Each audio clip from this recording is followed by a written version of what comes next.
Function of saliva देख रहे थे ना, तो फंक्शन ऑफ सलाइवा में कई फंक्शन हमने बताया था और लास्टली फिर एक दो कुछ फंक्शंस है जो बच रहे थे, जिसमें बेसिकली हम लोग स्टार्ट करेंगे डाइजेस्टिव फंक्शंस, है ना।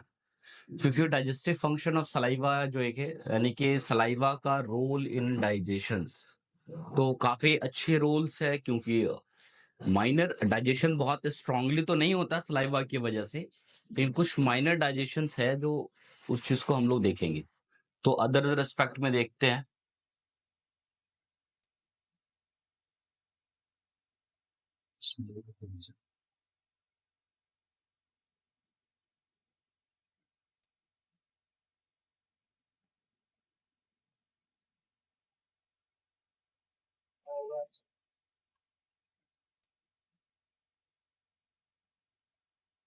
चल, तो पहला फंक्शन यहाँ पर क्या आता है, डाइजेस्टिव फंक्शन। डाइजेस्टिव फंक्शंस में बेसिकली कहते हैं saliva has a 3 digestive enzyme. Mainly हम लोग देखते हैं इसके पास 3 क्या कहते हैं कि डाइजेस्टिव एंजाइम्स है, जिसमें हम लोग बेसिकली देखते हैं, एक तो आता है सलेवरी अमाइलेज, दूसरा क्या आता है सलेवरी माल्टेज या माल्टेज ये नाम से जानते हैं, एंड लिंगुअल लाइपेज। एक चीज हमेशा याद रखो, जिसको नहीं पता, किसी भी जगह पे अगर नाम में ending with A S E, है ना, कि अगर ए एस ई से खत्म हो, जैसे यहाँ पर ए एस ई है, यहाँ पर ए जिसको हम लोग बोलते हैं, दैट मीन्स वो कंपोनेंट, वो एंजाइम्स है ना, ये कोडेड है, समझो सीधा सा, कि जहां पर टर्म खत्म हो रहा है ए एस ई एज का मतलब, तो वो क्या होगा, कोई ना कोई एंजाइम्स ही है, वो इस तरह से याद रखोगे हमेशा। ठीक है, तो यहाँ पर 3 है, salivary amylase, maltase and lingual lipase. तो अमाइलेज एंड माल्टेज जो है, ये बेसिकली कैसा हार्मोन एंजाइम्स है, कि बेसिकली जो एंजाइम्स हम लोग देखेंगे एक्शंस के बेसिस पे, अगर हम लोग बात करते हैं, तो एंजाइम्स तीन तरह का बेसिकली होता है, क्योंकि फूड स्टेप हमारे पास 3 होता है। एक होता है अमाइलोलाइटिक एंजाइम, क्या होता है अमाइलोलाइटिक एंजाइम्स, एमाइलोलाइटिक एंजाइम, और दूसरा क्या होता है प्रोटियोलाइटिक एंजाइम, प्रोटियोलाइटिक एंजाइम्स, और तीसरा जो हम लोग बेसिकली हम लोग देखते हैं वो एंजाइम्स होता है फूड स्टेप के अंदर में लिपिड को डाइजेशन करने वाला, तो basically lipolytic enzymes, lipo enzyme. ये डाइजेस्टिव में ये 3 एंजाइम्स, यानी ये एक नाम है इसके एक्शन के बाद। एमाइलोलाइटिक में वो सारे आएंगे, जैसे अगर हम बात करें salivary amylase, maltase, these are amylolytic enzymes. तो मतलब ये हुआ कि ये एंजाइम्स जो होगा अमाइलोलाइटिक में जो भी आएगा, जैसे अभी हम लोग गैस्ट्रिक अमाइलेज पढ़ लो, या फिर हम लोग क्या कहते हैं पैनक्रेटिक अमाइलेज पढ़ेंगे, तो वहां जहां पे भी क्या कहते हैं कि अमाइलेज अमाइलोलाइटिक ग्रुप में आएगा, उसका काम होगा डाइजेशन किसको करेगा, कार्ब्स को करेगा। कार्ब्स बोले तो कार्बन, ये सॉरी कार्बोहाइड्रेट्स, है ना, जो भी है वो मॉलिक्यूलर, ये क्या कहते हैं कि मोनोसैकेराइड के फॉर्म में हो, या फिर कॉम्प्लेक्स फॉर्म यानी कि डाइसैकेराइड हो, है ना, पॉलीसैकेराइड हो, स्टार्च के फॉर्म में, कई फॉर्म में। तो अमाइलोलाइटिक एक नाम है, तो उन सारे एंजाइम को बोल देंगे अमाइलोलाइटिक, जो जो कार्ब्स को डाइजेशन, कार्ब्स को ब्रेक कर रहा हो। तो इस एक ग्रुप है एक्शन के, सेम एज हम लोग, इसलिए मैं बोल रहा हूँ कि आगे चल के ना बार बार आएगा कहीं पे, this is अमाइलोलाइटिक enzyme, proteolytic enzyme, तो आपको कंफ्यूज नहीं होना ये मतलब क्या है। तो उसके बाद प्रोटियोलाइटिक में समझ में कि ये इस ग्रुप में जितने भी एंजाइम्स होंगे वो सिर्फ और सिर्फ किसको डाइजेस्ट करेगा, प्रोटीन को डाइजेस्ट करेगा, प्रोटीन को ब्रेक करेगा। और सेम एज हम लोग बात करें लिपोलिटिक एंजाइम्स, मतलब those enzyme which are digest the, किसको डाइजेस्ट करेगा, जो लिपिड्स एंड फैट, जो हम लोग को मोटा मोटी इस चीज को सिर्फ अपने माइंड में याद रखना है तुम्हें। तो सेम एज हम लोग यहाँ देख रहे हैं, यहाँ पे जो सलेवरी अमाइलेज है और माल्टेज है, ये दोनों किस में आता है, एमाइलोलिटिक ग्रुप में आता है। और तीसरा जो यहाँ पर देखने को मिलता है लिंगुअल लाइपेज, वो आता है आपको लिपोलाइटिक्स में।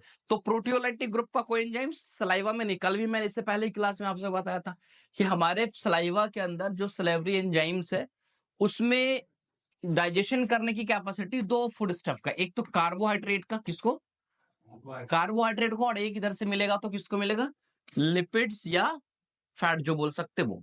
ये भी माइनर है, कोई बहुत बड़ा डाइजेशन नहीं है कि हाँ माउथ में क्या कहते हैं कि सपोज, अगर सपोज मैं बात सलाइवा है but then lack of this enzyme, suppose मान लो कि सलाइवा है, सलाइवा है मतलब सिर्फ एंजाइम ही नहीं है ना, सलाइवा में कॉम्पोजिशन आपको दिखाया कितनी सारी चीजें है ना। सिर्फ एंजाइम का प्रेजेंसी सलाइवा तो नहीं कहलाता है, वाटर एंजाइम मिल जाए बहुत सारे। फिर भी हम बताएं कि अगर सपोज मान लो lack of amylase and maltase and lipase, तो डाइजेशन पे बहुत इफेक्ट नहीं पड़ने वाला है, क्योंकि बहुत ही माइनर डाइजेशन करता है, इस चीज को याद रखोगे। सलेवरी अमाइलेज हो या फिर ये क्या कहते हैं माल्टेज वगैरह हो, तो वो क्या करता है, बहुत ही माइनर डाइजेशन को कराता है। इसलिए हम सिर्फ है इसका प्रेजेंस है तो इसके बारे में हम लोग देखते हैं, ठीक। अब यहां पर हम लोग आते हैं, सबसे पहले सलेवरी अमाइलेज की बात करते हैं। स्लेवरी अमाइलेज क्या है? Amylase is a carbohydrate digestive, यहाँ पे लिखा भी हुआ अमाइलोलाइटिक एंजाइम, आ गया ना, है ना, क्या लिखा हुआ? अमाइलोलाइटिक एंजाइम, कार्बोहाइड्रेट को डाइजेशन करने वाला एक एंजाइम है, ठीक है। अब बेसिकली इस एक्ट ऑन, ये किस किस पर एक्ट होता है? तो कुकड और बॉइल्ड स्टार्च, ना, जो भी आपका जैसे चावल है पका हुआ, रोटी है पका हुआ, इन सारे चीज पे, और कन्वर्ट इनटू डेक्सट्रीन एंड माल्टोज।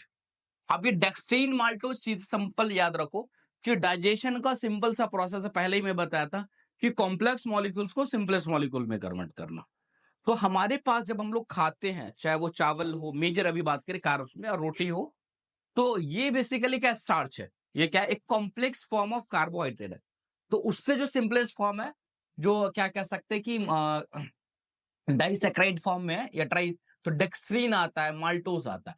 और एक चीज हमेशा याद रखो, कभी भी हमारे बॉडीज के अंदर में कभी भी जो एब्जॉर्प्शन है, जैसे अब ये माउथ में तो चलो स्टार्ट हुआ है, आगे एसोफेगस के बाद स्टमक में जाएगा, इंटेस्टाइन में जाएगा, हर जगह डाइजेशन होना।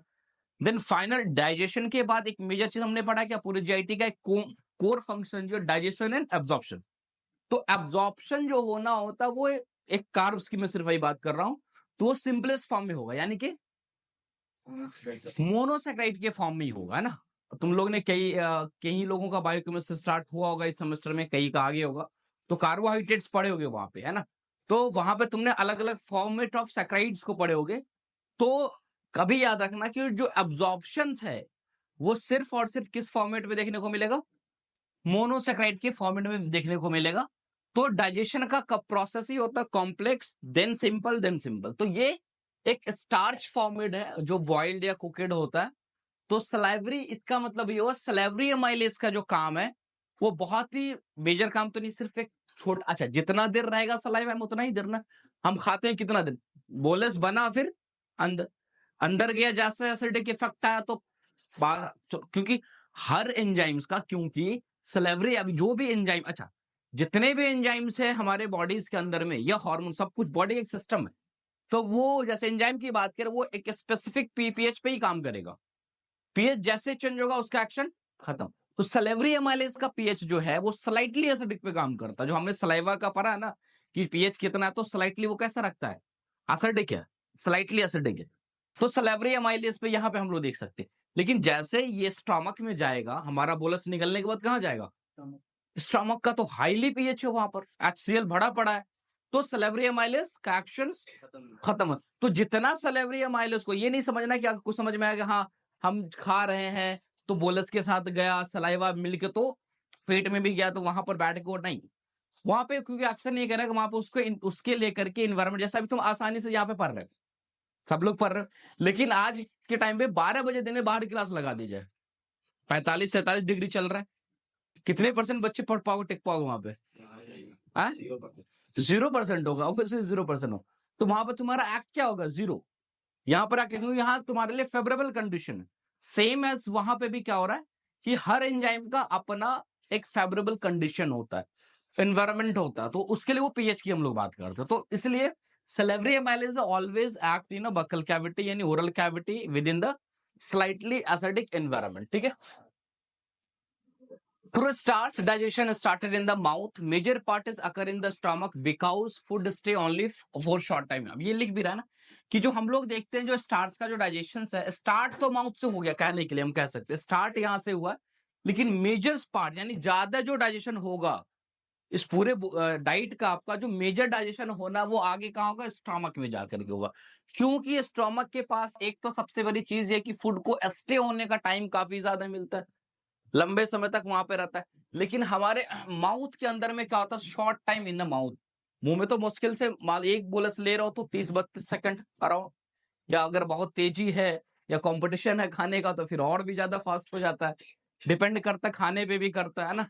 कुछ ऐसी चीजें बहुत जल्दी भी खा लेते तो वो तो अलग मसला है, ठीक है। बट जनरल अगर हम लोग बात करें तो, है ना, तो इसलिए हम लोग देखते हैं कि भाई कह सकते हैं कि कार्बोहाइड्रेट का digestion is begins from mouth, but major time is taken in the stomach, उसके कॉम्पोनेंट।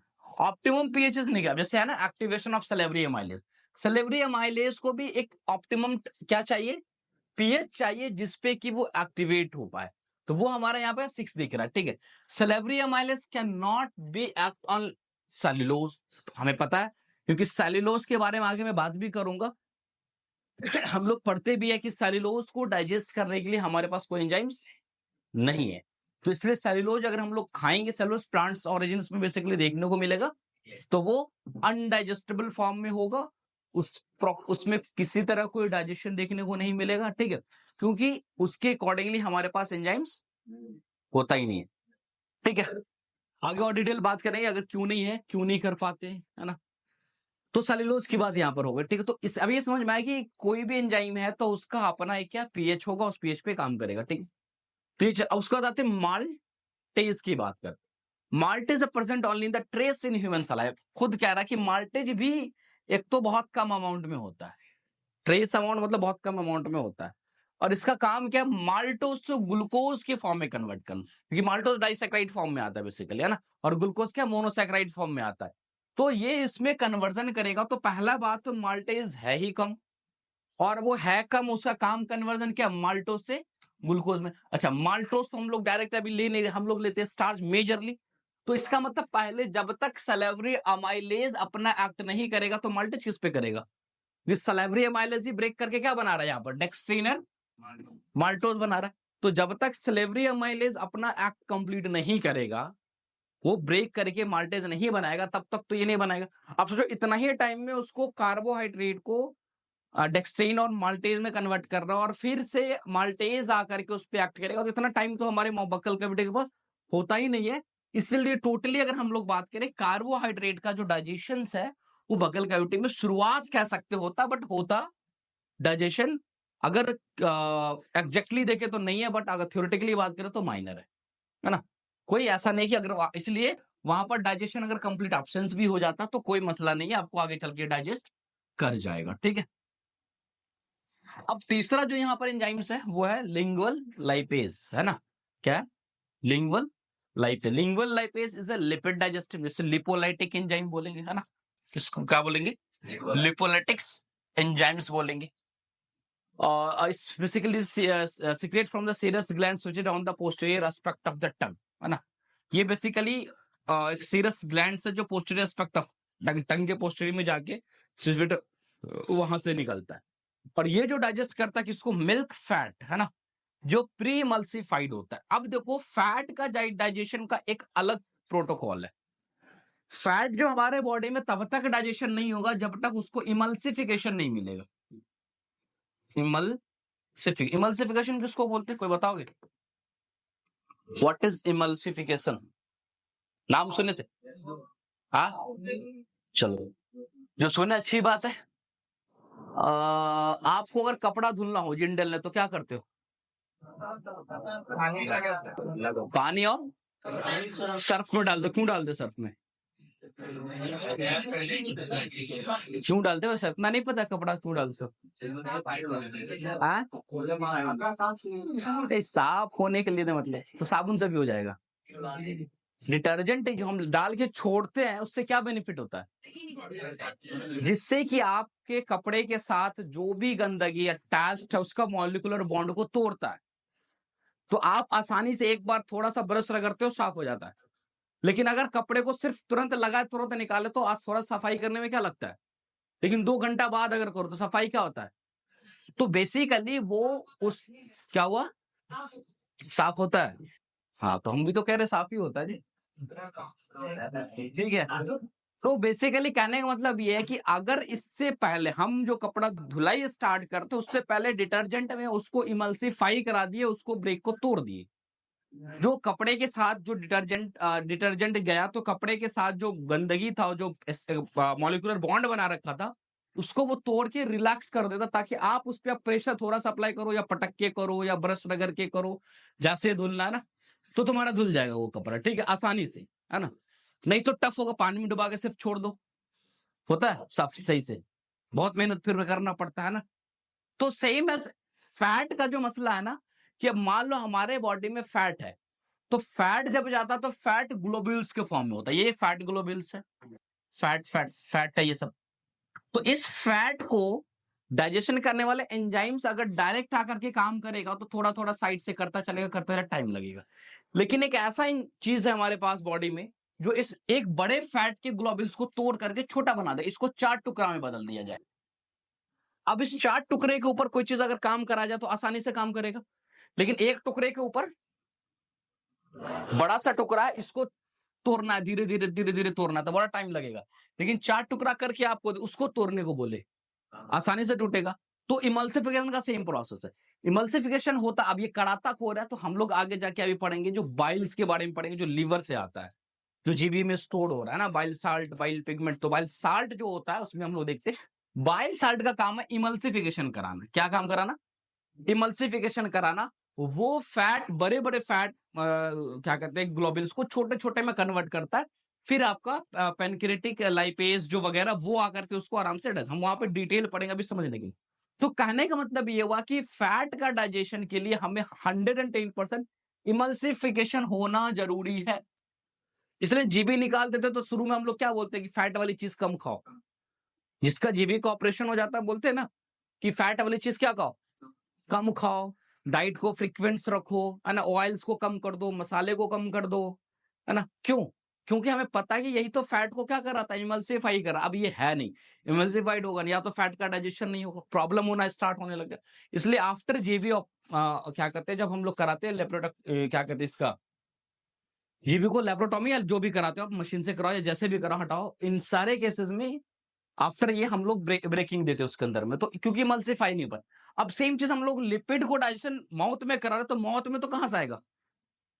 माउथ के अंदर में जो जीबी कंटेंट है, क्या कहते हैं, पिगमेंट्स जो है, बाइल साल्ट जो है, वो तो आएगा नहीं। तो इसलिए माउथ के अंदर में वो ही सिर्फ और सिर्फ जो प्री इमल्स, जिसको इमल्सिफिकेशन की बहुत ज्यादा नीड नहीं है, तो मिल्क फैट जो होता है वो प्री इमल्सिफाइड हो फैट से। कैसा है? वो ऑलरेडी एक तरह से गोलेबुल छोटा, वो इमल्सिफाइड है।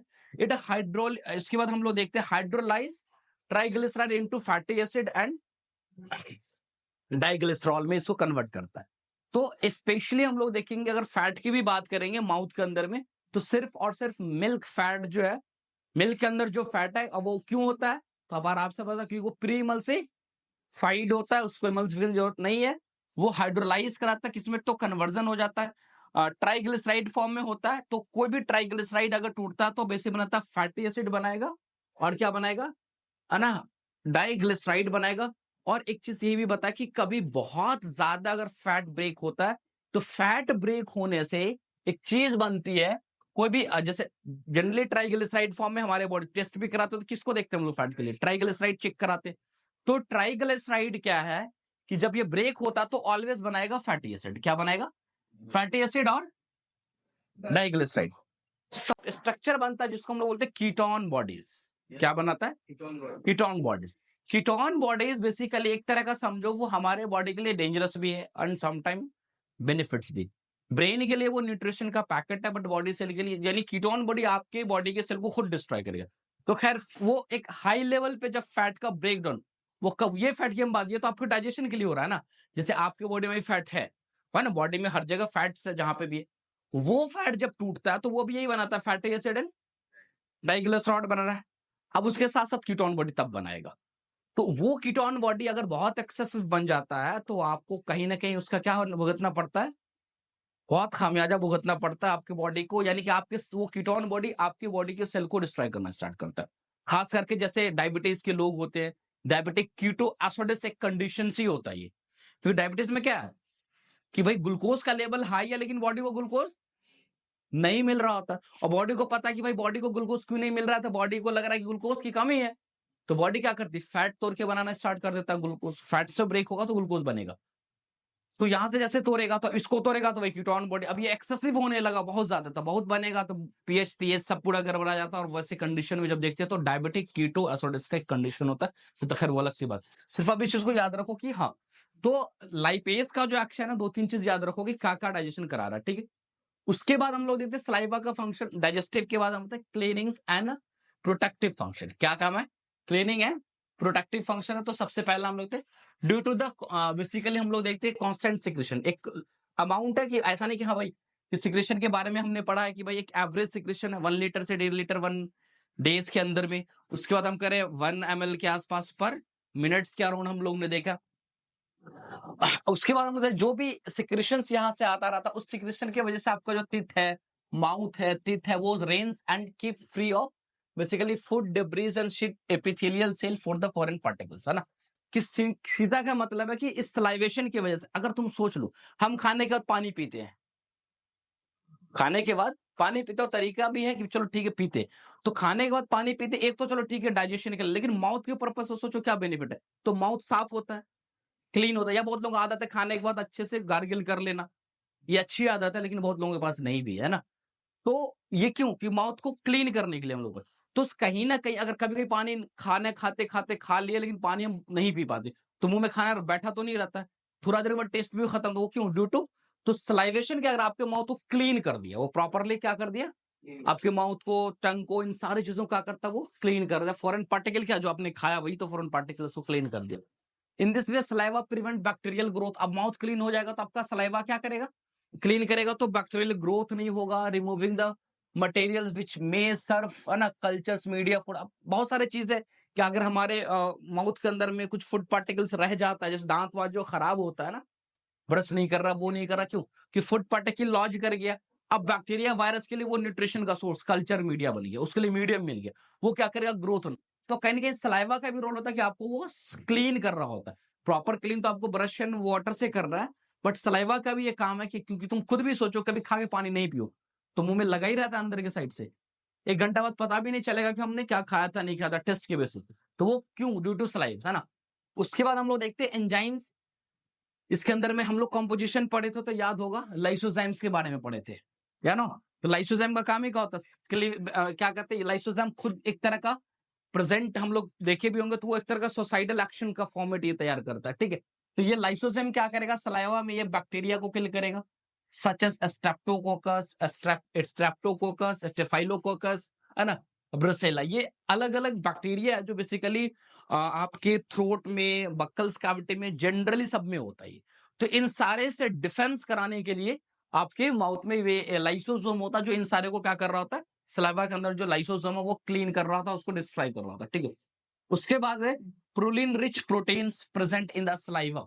अब प्रोलीन रिच प्रोटीन जो है वो सलाइवा के अंदर रहता है, जिसकी वजह से हम लोग देते हैं। इस वजह से क्या होता है, एंटी माइक्रोबियल प्रॉपर्टी होती है। जिस प्रोटीन के पास प्रोलीन होता है, रिच प्रोटीन होता है, तो वो क्या करता है, उसकी जो एक्शन हो जाता है वो किस पर्पज से आ जाता है, एंटी माइक्रोबियल। ये भी डिफेंस कर रहा है, एंटी माइक्रोबियल एक्शन हो जाएगा।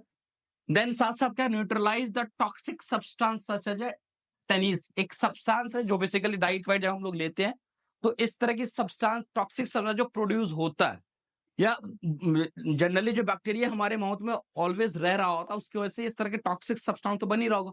तो इन सारे टॉक्सिक सब्सटेंस को ये क्या करेगा, ये न्यूट्रलाइज कर, जो टेनिस है इसको ये क्या करेगा, न्यूट्रलाइज करेगा, ताकि वो अपना टॉक्सिक इफेक्ट हमारे बक्कल कैविटी माउथ में नहीं कर पाए, ठीक है। Present is may be food substance, ये कहाँ का, फूड सब्सटेंस में भी मिलता है टेनिस में, जैसे कि बात की आपको फूड सब्सटेंस में इंक्लूडिंग द फ्रूट्स वगैरह जो हम लोग खाते हैं वहां पे भी देखने को मिलता है। Lactoferrin is saliva also has a एंटीमाइक, लैक्टोफेरिन भी देखने को मिलता है सलाइवा के अंदर में, जो इसकी भी प्रॉपर्टी कैसा है, एंटी माइक्रोबियल प्रॉपर्टी। देखो सलाइवा में पास नहीं बोला था कि सलाइवा के पास डिफेंसिव फंक्शन बहुत ज्यादा है, वो एंटीबॉडीज के फॉर्म में है, कुछ केमिकल्स के फॉर्म में, तभी हम लोग सारा चीज देख ही रहे, ठीक है। Proline rich protein and lactoferrin protect, ये दोनों, लैक्टोफेरिन और प्रोलीन रिच प्रोटीन, ये दोनों की बात, protect the teeth by the stimulating the animal formations. ये आपके टीथ को भी प्रोटेक्ट करता है, क्योंकि ये आपके टीथ के ऊपर जो एनिमल का एक लेयर है, जो बोला बहुत हार्डेस्ट लेयर है, जो आपके टीथ को प्रोटेक्ट करके रखता है, उस लेयर के फॉर्मेशन को भी स्टिमुलेट कर रहा है, ताकि आपके टीथ के ऊपर एनिमल लेयर बना हुआ रहेगा तो आपका टीथ का क्या हो रहा है, प्रोटेक्शन हो रहा है। कोई भी आउटर लेयर क्या करता है, प्रोटेक्शन करता है, सिंपल सी बात है। तो कहीं ना कहीं ये जो प्रोटीन रिच प्रोटीन है या लैक्टोफेरिन है, ये सबका सब आपके एनिमल को फॉर्मेशन में हेल्प करता है। इम्यूनोग्लोबुलिन हमने पढ़ा था, आईजीए है सलाइवा के कॉम्पोजिशन में, दिखाए थे तुम्हें, तो ये भी क्या होता है, इन saliva is also has antibacterial action. Antibody का काम क्या होगा, एंटीबैक्टीरियल एक्शन काम करेगा ना, एंटीवायरल एक्शन जो भी देखने को मिलेगा। उसके बाद देखते हैं म्यूसिन, है ना। तो म्यूसिन जो प्रेजेंट है ना, म्यूसिन जो इसके अंदर में प्रेजेंट है, mucin present in the saliva, वैसे ये भी प्रोटेक्ट करता है माउथ बाय लुब्रिकेटिंग। हमने पहली बार कि म्यूसिन की वजह से क्या होता है, लुब्रिकेशन होता है, जिसकी वजह से स्वेलिंग वगैरह में आसान। Mucous membrane of the mouth, जो आपके माउथ को पूरी तरह से क्या कर रखा है। एक चीज देखो, कोई भी मूवमेंट अगर हम बात करें, पानी रख देते हैं एक हाथ पे दूसरे हाथ पे, फिर स्लाइड कराओ, या कोई ग्लास के स्लाइड पे पानी रख के स्लाइड कराओ, और एक ऐसा सब्सटेंस जिसके अंदर लुब्रिकेशन हो, चिपचिपा, उस पे स्लाइड करो, किस पे फास्ट स्लाइड होगा, लुब्रिकेशन वाले पे। तो जस्ट लाइक तुम सोचो कि हमारे माउथ में सलाइवा नहीं होगा, सिर्फ पानी होता, तो टंग का मूवमेंट ये कहीं ना कहीं अभी के मूवमेंट से कम होता। लेकिन अगर सलाइवा है जिसकी वजह से एक लुब्रिकेशन मिल रहा है, उसमें म्यूसिन मिलने की वजह से, तो कहीं ना कहीं हमारे म्यूकस मेम्ब्रेन्स को, सब चीजों को, एक मूवमेंट में टंग को बहुत ज्यादा हेल्प मिल रहा होगा। तो ये एक अलग अलग फंक्शन जो सलाइवा के अंदर में, जो हम लोग ने स्लेवरी फंक्शन, सलाइवा का फंक्शन क्या था वो डिटेल हमने देख लिया। नेक्स्ट जो हम लोग स्टार्ट करेंगे वो हमारा होगा इसोफेगस। ठीक है, यहां तक कोई डाउट, कोई क्वेश्चन किसी को है? हुँ? कोई डाउट पीछे? क्या चीज, क्या चीज? ट्राइग्लोसराइड तो कुछ होते हैं, ट्राइग्लिसराइड बढ़ जाएगा तो, अच्छा बढ़ जाएगा तो उसके लिए अभी नहीं परेशान होना है, हम आगे पढ़ाएंगे अभी। और पहली चीज ये पैथोलॉजी की चीज है ना। तो हम ये क्वेश्चन आउट ऑफ क्लास आप पूछ सकते, कोई मसला नहीं, बताने को मैं बता, लेकिन बहुत से लोगों का नीड भी नहीं है इस चीजों का। जो हाँ हाँ हाँ हाँ, phenyl ketone urea, phenyl ketone urea ये कहाँ चीज का, ये यूरिन का चीज हो जाता है। इस तरह की चीजों को यहाँ भी इसको नीड नहीं है, उसमें भी कीटोन बॉडीज आता है, कीटोन बॉडीज होता है। कैसा बैक्टीरिया, बैक्टीरिया कैसा है वो तो माइक्रोस्कोप पे जाके देखना। बहुत सारे माइक्रोबायोलॉजी पढ़ रहे हैं तुम लोग अभी, किन लोगों का भी चल रहा है, अभी किसी का नहीं है। पढ़ोगे माइक्रोबायोलॉजी है, सबका है। कैसा होता है staphylococcus?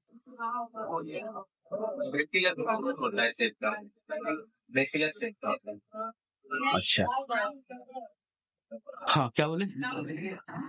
Bacillus around the microbiologist बताएंगे, अब तुम लोग सेलर के, हम तो नहीं बता सकते।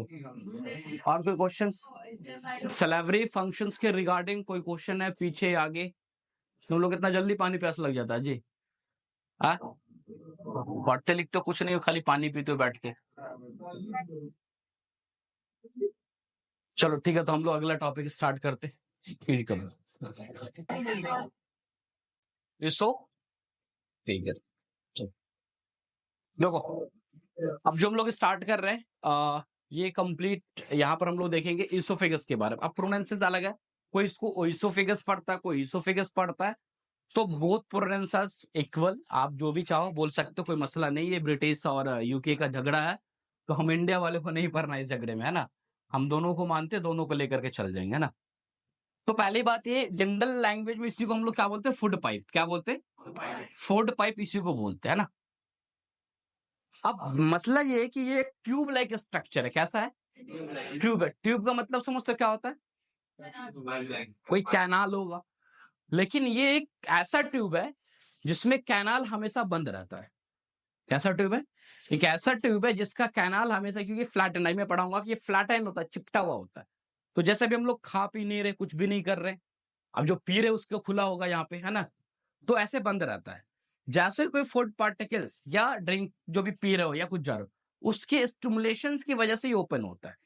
फिर ये आपके चीजें चली गई स्टमक में, तो एक तरह का it is a muscular tube which connect your, basically अभी एग्जैक्टली मतलब माउथ से लेकर के आपका कनेक्शन कहाँ दे रहा है, ये स्टमक के देख रहा है। और इसका सिर्फ और सिर्फ काम है एक पैसेज का काम करना, एक ट्रैक का काम करना। इसके अंदर कोई डाइजेशन प्रोसेस नहीं होता। जो आया सिर्फ और सिर्फ ये क्या करेगा, अपने रास्ते से लेकर के स्टमक तक ये क्या करेगा, पहुंचाने का काम करेगा। ठीक है, चलो। सो फूड पाइप्स बोले, एसोफेगस बोले, है ना। इसके फीचर की अगर हम लोग बात करें, तो एक तरह का क्या, नैरो मस्कुलर ट्यूब है। कैसा भाई? नैरो मस्कुलर ट्यूब है, फॉर्मिंग द फूड पैसेज। ये basically food passage between the क्या, फेरिंग्स। फेरिंग्स एग्जैक्टली होता है क्योंकि पीछे से एग्जैक्टली माउथ से होता है फेरिंग्स एंड स्टमक, इस दोनों के बीच का ये एक इस तरह से देखोगे, है ना, ये ट्यूब लाइक स्ट्रक्चर है, इधर स्टमक हो गया, और ये जो दिख रहा तुम्हें, दिस ट्यूब इज एसोफेगस, ठीक है। अब इसके अंदर में हम लोग देखते हैं इसका एक्सटेंशन। अब ये कहां से कहां से extend from the lower part of the neck to the upper part of the abdomen, ये जनरल एक्सटेंशन। अभी मैं बताऊं एग्जैक्ट रिक्वायर्ड कार्टिलेज है वहां से जाता है, लेकिन अभी जनरल अगर पूछे ये कहां से कहां फैला हुआ है, तो सीधा सा बताओ भाई, ये कहां से, लोअर पार्ट ऑफ द नेक, जो नेक का हमारा लोअर पार्ट है वहां से स्टार्ट हुआ है, और नीचे की अगर हम लोग बात करें तो अपर पार्ट ऑफ एब्डोमेन, एब्डोमेन का जो ऊपर का हिस्सा है, इस ऊपर के हिस्से में यहां तक ये फैला हुआ, ठीक। लगभग लेंथ की बात करें तो ओएसोफेगस का लेंथ 25 सेंटीमीटर, याद रखोगे, ओएसोफेगस 25 सेंटीमीटर है, इसके बाद स्टोमक भी आएगा 25 सेंटीमीटर, आई थिंक इसके पास ड्यूडेनम भी आएगा तो 25 सेंटीमीटर। ये कंटिन्यूएशन से 3 का 3 25 25 25 का ना, और फीमर का लेंथ भी 25 सेंटीमीटर का हुआ। हाँ फीमर इस तरह से 25, एक्चुअली डाटाबेसिस पे बहुत जगह है दिया हुआ है कि बॉडी में कौन कौन सा स्ट्रक्चर सेम है, तो ये 3-4 जो है ना वो लगभग लगभग सेम का आता है ना। तो एक और स्ट्रक्चर है, मुझे अभी याद नहीं आ रहा, वो भी 25 सेंटीमीटर का है ना, वो आई थिंक यूरेटर है शायद, लेकिन हमको एग्जैक्टली कंफर्म नहीं याद, अब बता देंगे। चलो, ये 25 सेंटीमीटर का इसका एक मेजरमेंट हो गया। अब ये मेजरमेंट हम बार बार, पूरे जीआईटी में मेजरमेंट का बहुत बड़ा रोल है। क्यों रोल है जब मैं आगे बताऊंगा, कोई भी चीज हम अगर कहाँ जा रहे हैं, कितना अंदर जा रहे हैं, तो आगे मैं चल कर बताऊंगा कि मेजरमेंट का जो टोटल मैं अराउंड बोला कि 30 फीट अराउंड है टोटल जीआईटी, 30 फीट का अराउंड है। अब यहाँ पर ट्यूब इज फ्लैटेंड, मैंने बताया कि ये ट्यूब कैसा होता है, फ्लैटेंड होता है, और ये फ्लैटेंड फिर देखो लगा हुआ एंटेरो पोस्टेरियरली। एंटेरो पोस्टेरियर का मतलब क्या हो गया, अब तुम एक ट्यूब है इसको ऐसे दबा दो, चिपक गया, तो आगे और पीछे से देखोगे तो कैसा लगेगा, ये ऐसा लगेगा, कोई राउंड गोल नहीं लगेगा, ये फ्लैटेंड लगेगा, चिपटा हुआ ऐसे पूरा का पूरा क्या लगेगा, चिपटा हुआ लगेगा, antero posterior, and lumen is skip collapse. इसके वजह से क्या हुआ, इसका ल्यूमेन कोलैप्स कर गया। भाई कोई खुला हुआ ट्यूब इस तरह से खुला हुआ ट्यूब, ये ल्यूमेन दिख रहा है, लेकिन ये ऐसे अगर इसको हम दाब दिए, अब इसका ल्यूमेन क्या हो गया, कोलैप्स कर गया। तो इस कहना कि कभी भी जो एसोफेगस है, in normal circumstances the lumen of the oesophagus is in collapse form. किस फॉर्म में होता है, कोलैप्स फॉर्म में होता है। जब हम कब खाएंगे या कुछ पिएंगे तो वो फिर जाकर के ड्यू टू स्टिमुलेशंस वो क्या होगा, ओपन हो जाएगा और चीजों को अंदर जाने देगा, ठीक है। It dilate only during the process of bolus, ये तभी डायलेट होता है जब आपके बोलस जा रहा होता है, तब जाकर ये डायलेट होकर देखने मिलता है। अब इस ट्यूब के बारे में कुछ और भी चीजें हैं, तो पहली चीज तो हम लोग यहाँ पर ये देखते हैं फेरेंजियोएसोफेजियल जंक्शन। अब फेरेंजियोएसोफेजियल जंक्शन का मतलब क्या, कि मान लो ये माउथ है, ये बकल कैविटी है सपोज, है ना, और इस बकल कैविटी में हम आगे कह सकते हैं इधर का जो भी इससे पीछे का स्ट्रक्चर, ये जो एरिया है ये पूरा क्या, फेरिंग्स है, ये फेरिंग्स, और इसी में कहीं ना कहीं नीचे से क्या स्टार्ट हुआ होगा, एसोफेगस, देन इसके बाद क्या होगा, स्टोमक। तो अब ये मान लो ये फेरिंग्स है और ये एसोफेगस है, तो एसोफेगस एंड फेरिंग्स दोनों ना कहीं एक पॉइंट पे आके क्या हो रहा है, मिल रहा है। तो अब ये अगर मैं मान लूं कि दिस इज द एसोफेगस और फेरेंजियोएसोफेजियल जंक्शंस, ये क्या है, pharyngoesophageal junction is the narrowest part of the alimentary canal. पूरे एलिमेंट्री कैनाल में सबसे नैरो पार्ट, सबसे उसका जो लेमन होगा उसमें सबसे नया part of alimentary canal, except सिर्फ और सिर्फ वर्मी फॉर्म अपेंडिक्स, अपेंडिक्स को छोड़ करके, क्योंकि अपेंडिक्स जो हम लोग पढ़ेंगे, अपेंडिक्स के नाम सुना, वो तो कुछ मिलीमीटर में, जैसे एक मान लो अपेंडिक्स कहाँ होता है भाई, तो सीकम के पोस्टेरियर साइड में देखने को मिलता है, लार्ज इंटेस्टाइन जहां से बिगिंस करता है। तो खैर हम लोग अब वहां पे डिटेल बात करेंगे। तो अपेंडिक्स मान लो इस तरह से होता है, तो अपेंडिक्स के अंदर एक एमएम में कह सकते हो, एक एमएम ऑफ ल्यूमेन होता है। तो बेसिकली अपेंडिक्स को तो वैसे भी ये क्या करते हैं कि वेस्टिजियल्स ऑर्गन में रख करके हम लोग बहुत ज्यादा इंपॉर्टेंस भी नहीं देते।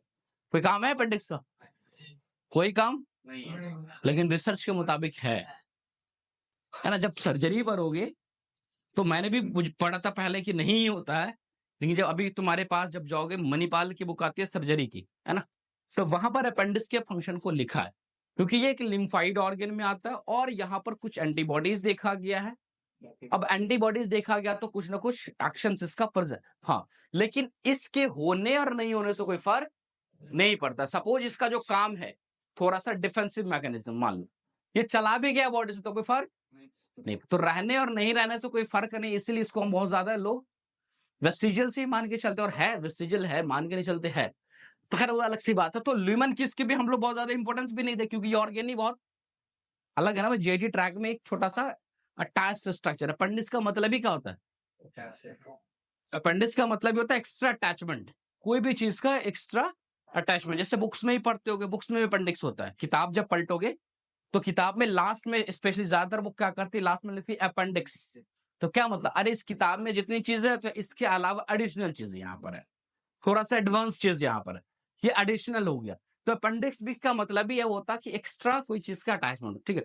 तो एक चीज सिर्फ याद रखना है कि आपको पूरे ल्यूमन में सबसे नैरोएस्ट पॉइंट ल्यूमन में कहां मिलेगा, तो फेरिंजियो एसोफेजल जंक्शंस में। आप इस चीज को सिर्फ अपने माइंड में याद रख सकते हो कि वर्मी फॉर अपेंडिक्स को छोड़ करके बाकी सारे की हम लोग बात कर रहे हैं यहाँ पे, ठीक है।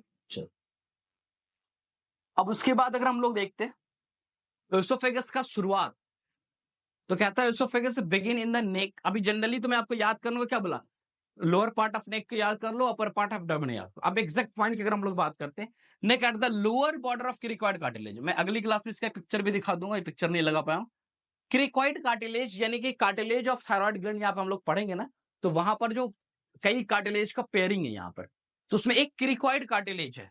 तो इसके lower border of cricoid cartilages से ये क्या है, continue with the lower end of pharynx. पहला चीज हम लोग देखते हैं, कहां कर रहा है, ओसोफेगस की जो शुरुआत है lower border of cricoid cartilage. जैसे क्रिकॉइड कार्टिलेज देखेंगे इस तरह का, सपोज एक कार्टिलेज है, तो इसका जो लोअर बॉर्डर होगा वो यहां से क्या करेगा, स्टार्ट करेगा, जहां से हम लोग देखते हैं कि लोअर एंड ऑफ फेरिंग्स, यानी फेरिंग्स का भी वो लोअर एंड होगा ना भाई। हमको पता है कि ओसोफेगस यहां से स्टार्ट कर रहा है और ये ऊपर से एक कार्टिलेज लगा हुआ था, इसके अंदर से आगे तक हो जाएगा तो फेरिंग्स में घुसेंगे ना। तो फेरिंग्स जहां खत्म होगा उसके बाद ही क्या होगा, कंटिन्यूएशन क्या, फेरिंग्स, माउथ, फेरिंग्स, उसके बाद ओसोफेगस।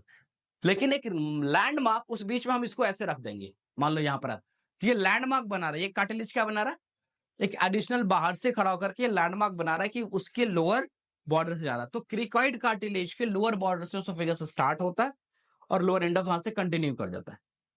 अब ये डिसेंड द वर्टिब्रल कॉलम, ये भी सिर्फ कहा जाए डिसेंड नीचे की तरफ, front of the vertebral column through the superior end posterior part of the मीडियस्टिनम। अब मीडियस्टिनम तुम लोग को मैं पढ़ रखा है, याद होगा मीडियस्टिनम पढ़ा रखा है। मीडियस्टिनम हमने आपको पढ़ा होगा कि सुपेरियर मीडियस्टिनम और सुपेरियर और इन्फेरियर। इन्फेरियर में फिर तीन, एंटीरियर, मिडिल और पोस्टेरियर, याद है ये सब खत्म। कहाँ आवाज आ रहा है जी तुम लोग का, तो बोलने के बाद ना, पहले कहा तुम, है ना। हाँ, तो यहाँ पे अब ये देखो जो जा रहा है, इसका मतलब ये है कि एसोफेगस बहुत यहां से ऐसे गर्दन में गया, बस चेस्ट के अंदर बहुत पीछे से जा रहा है। पहले बोला in front of vertebral column, vertebral column कहाँ, इसके जस्ट सामने से जा रहा है।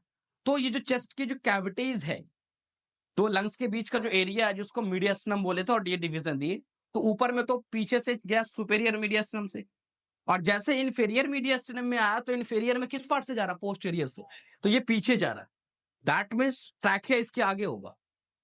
ये रिलेशन सब तुम्हें याद रखना, क्योंकि इसलिए भी ये रिलेशन याद रखोगे कि जैसे किसी जैसे ओटी के बच्चे हो यहाँ पर नर्सिंग, ये दोनों को नीड पड़ सकता है आगे चल के इंटुबेशन का, कि कभी पेशेंट आपके पास आएगा इंटुबेट करना होगा। अब ऐसे करके खोलोगे दो ओपनिंग दिखेगा, अब डालेगा इसोफेगस में डाल दे या क्या करते हैं कि ट्रैकिया में डाल दे, हाँ कहाँ डालना है, ट्रैकिया में डालना है। अच्छा इसोफेगस में लगा करके डाल के एकदम खुश हो कि हम तो इंटुबेट कर दिए, पेशेंट का क्या हाल होगा, पेट फूल जाएगा। पहला चीज बहुत तगड़ा वाला पेट फूलेगा। पेट तो फूला होता लगे बात, बचेगा कि नहीं बचेगा, तुम तो पूरा ब्लॉक ही कर दिए ना जी, ट्यूब डाल दिए, सांस नहीं जा रहा है, तो काफी डिफिकल्ट पीरियड्स होता है उस टाइम, है ना।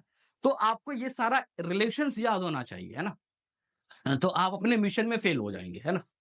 तो हाँ, सुपेरियर पोस्टीरियर मीडियम जाएगा एंड हम लोग and pierces the diaphragm at the level of 10th thoracic vertebra। और जब ये इंटर करेगा एसोफेगस किसको, क्योंकि थोरैसिक से इंटर कहां करना है इसको, oesophagus is a part of thoracic cavity. इसलिए कभी कभी क्वेश्चन ऐसा पूछ दे कि जो डाइजेस्टिव सिस्टम है वो बॉडी के किस कैविटी में है, एब्डोमिनल में या थोरेसिक में? दोनों thoracic में भी है। जनरली क्या बोलोगे तुम? एब्डोमेन बोलते, but the part of digestive system like oesophagus lies in thoracic cavity. लेकिन डाइजेस्टिव सिस्टम तो पेट में है, चलो एब्डोमेन में है, लेकिन उसके एक पार्ट ओसोफेगस जो कि कहाँ है? थोरेसिक कैविटी में, जो कि कहाँ? थोरेसिक कैविटी में। अब वैसे तो कोई डायरेक्ट उल्टा पूछ थोरेसिक कैविटी डाइजेस्टिव सिस्टम है, तो बोलोगे नहीं, हड़बड़ा जाएगा, नहीं कैसे पार्ट तो है उसका, ठीक है। तो ये चीज याद रखोगे। और मीडिया सिस्टम, चलो ठीक। अब ये कह रहा है डायफ्राम को इंटर करेगा। अब ये डायफ्राम को इंटर करेगा तो ये मान लो तुम्हारा क्या डायफ्राम, अब ये एसोफेगस आया, तो डायफ्राम को जब पेयर करेगा तो एक अपने लेवल पे करेगा। अब तुमको याद है, एक बार याद करते, वॉइस ऑफ अमेरिका याद कराए थे, voice of America. V for vena cava, A for oesophagus, A for iota, A for iota. तब चौपट हो गया तुम लोग का जी। ए फॉर, यस सर, देखो बोल रहा है कौन कौन बोल, चौपट है ना? नहीं याद है, कहाँ याद है? अच्छा बताओ तो, याद है तो इसके आगे का है, ये तीनों एक लेवल पे करता है। क्या नंबर बताओ उसका?